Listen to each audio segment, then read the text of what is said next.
course, I like fixing things, but I'd rather choose when I have to fix things. This is my Samsung WA5471 ABW, blah, blah, blah, blah. So my wife began washing clothes today on a Sunday, and it began puking water all over creation.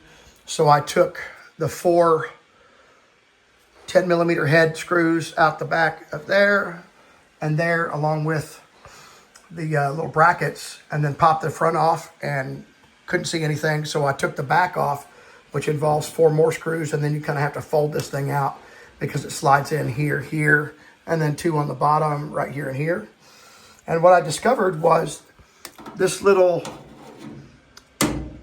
convoluted hose here that goes to the bottom of the tub has this little weenie clamp here that, I mean, my wife can squeeze this thing. I'm struggling to hold it with one hand. Hold on a second. Okay, yeah, right here. This was holding on the hose, and it had just come loose and poured 100 gallons of water on the floor. Yay!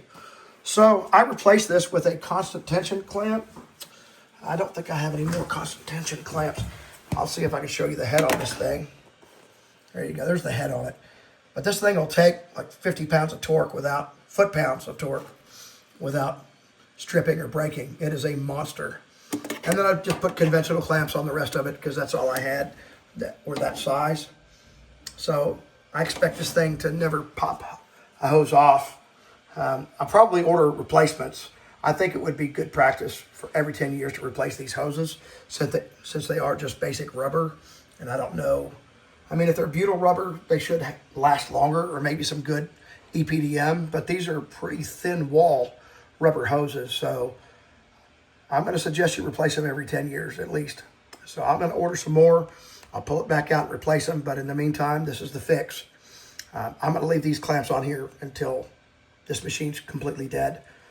So, and then for the videos on the springs, I actually did a video on the springs. You can look here. This is how they hook in on the bottom. They just slide in the groove up under here, and then you pull it up.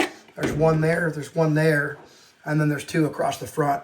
When these get weak, this machine will rock like the days, and it will trip every time it tries to spin. If you have anything even slightly off balance, it will not accept it, and it will go into alarm and stop every time. That is your springs or your shocks here. So that's the other lesson of the day. Thanks for watching. Hope you don't have this problem, but if you do, here's the fix.